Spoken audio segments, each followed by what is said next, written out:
Bismillahirrahmanirrahim. Non-Muslims ask me what's this mean. Before I tell them I practice my deen, worship one Lord, believe in the unseen. La ilaha illallah. That's the beginning of my kalima. I remember before I reverted, I felt so alone and I felt so deserted. Had a pain in my heart and it kinda hurted, till Allah subhanahu wa ta'ala He inserted my guidance to Islam through the sound of the azan. It was like an alarm, and now I fast in Ramadan. So if you knew how I was back in the day, you'd say, no way, this guy wouldn't pray. But Alhamdulillah, I came a long way, and if it wasn't for Islam, then I would have been astray. Now I get people who laugh and say that I'm daft, but what they don't realize is I'm on the straight path. And they have felt the feeling when you're praying on a saf. Plus I don't want to earn the anger of Allah's wrath. To follow the sunnah and the teachings of the Prophet is the only way to heaven, and I haven't forgot it. I try my best for my deen, and inshallah I won't stop it. But mention Islam to a brother and he changes the topic.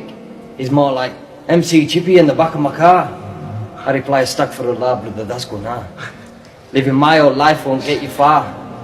The only way forward is to worship Allah, cause Islam is the way and the only way. Now it's off to the masjid, it's time to pray. Make sure you do it 5 times a day to stop the shaitan from getting in your way. Try to avoid things which are haram. The haram for a reason, because of doing harm. We need our iman to be our imam, to spread the knowledge and the message of Islam. Because Islam is my religion, so please will you listen. It was my own decision, now I'm crying with submission.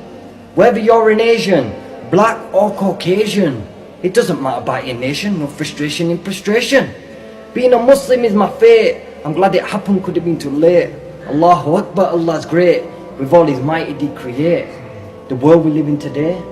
Our bodies so we can pray, our mouths so we can say Allahumma salli alayhi. Cause Muhammad sallallahu alayhi wasallam at 40 received prophethood. His own neighbours used to disrespect him, throw stones and lumps of mud. He still had a smile on his face, but covered head to toe in blood. He used to give dawah through character, like a true Muslim should. And these sisters walk around like they're doing the right thing, with big scarves on their head looking like something asleep in, wearing tight clothes to make them look thin. But what they don't realise is they're committing sin. They may feel I'm being mean, but this ain't part of deen. But what is part of deen? It's Sirat al-Mustaqim. We got sisters smoking shisha and brothers smoking the reefer. These same people have stood boycotting McDonald's, wanting to bring a Khalifa. So brothers, just appreciate what you have in life. Remember Allah. La ilaha illallah Muhammad Rasulullah. Jazakallah khair.